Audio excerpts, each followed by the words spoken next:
Okay, it's Saturday afternoon. We're here at the Abold Race Shop in Phoenix, where it's a beautiful 5 degrees out. Having trouble with the internet, so we're not doing a live video, and we're testing out our new equipment. So hopefully it works out. And Jeff's here. We've had a long day in the shop. The old car's back here. Just got back from the paint shop, so we had some questions to ask. First, I want to cover a couple that on the last video because the sound wasn't too good. So the first one was from Dave Ryan. What does it take to change the car over from ISMA MSS to Oswego?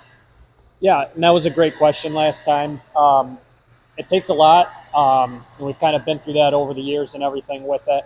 Obviously, you have all the aero, the top wing that has to switch, our Oswego tail wing that has to come off, or vice versa.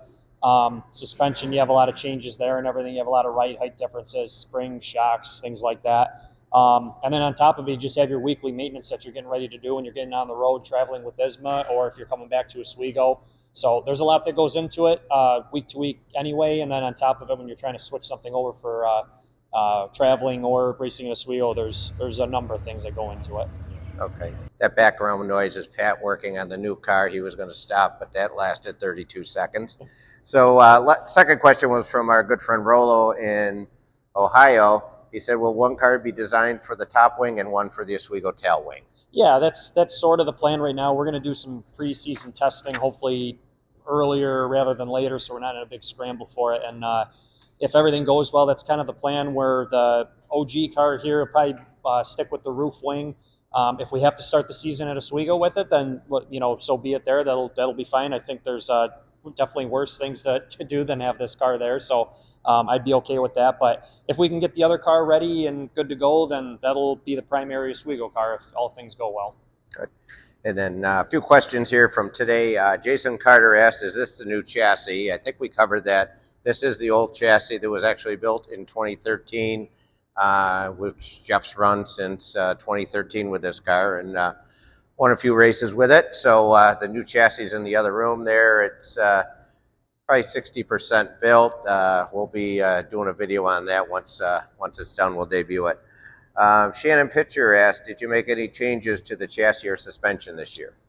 Nothing major, just more always our kind of in theory type stuff and everything. And, trying to learn. I think we, as poorly as we ended the season last year with big races, I think probably had our best stretch of learning some things and doing that. So I'm kind of excited to get back to the track, and it was kind of a bummer to not really have any more races to be able to make or anything at the end of the season. So, nothing major as far as fabrication or anything like that, but little things here and there. Okay. And then William Schwitt out of, I don't know where you're from, William, but William said, what will this car weigh race ready? Thanks for your question, William. Yeah, sorry. Race ready. Oswego, the rule is 1,975 pounds.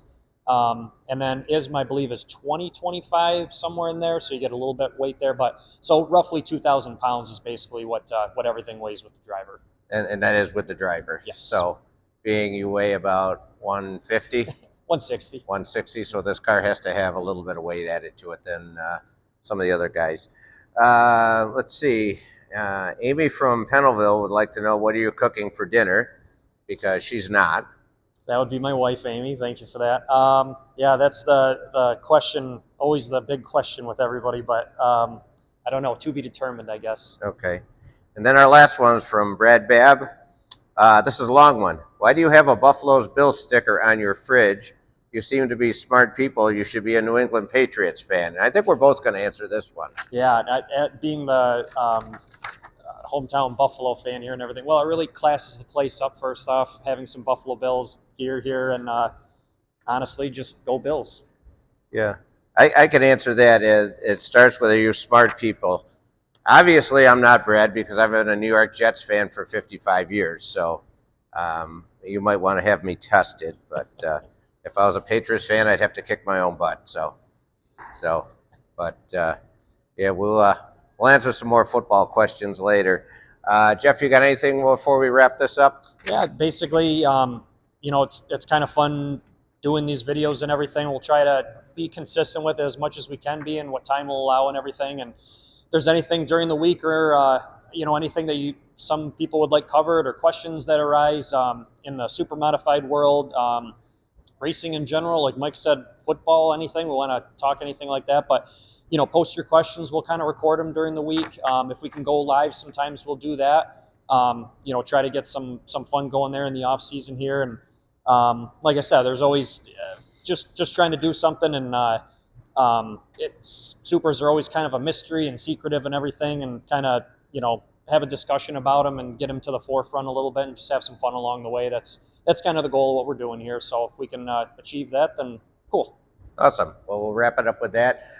If you go to our Facebook page, please like the page. We're at 995 followers right now. We'd like to hit 1,000 this week. So follow us on Facebook, and we'll be posting some more stuff. And like Jeff said, if you got some questions for next week, start posting them, and we'll try to get them answered. Go Bills. Thank you.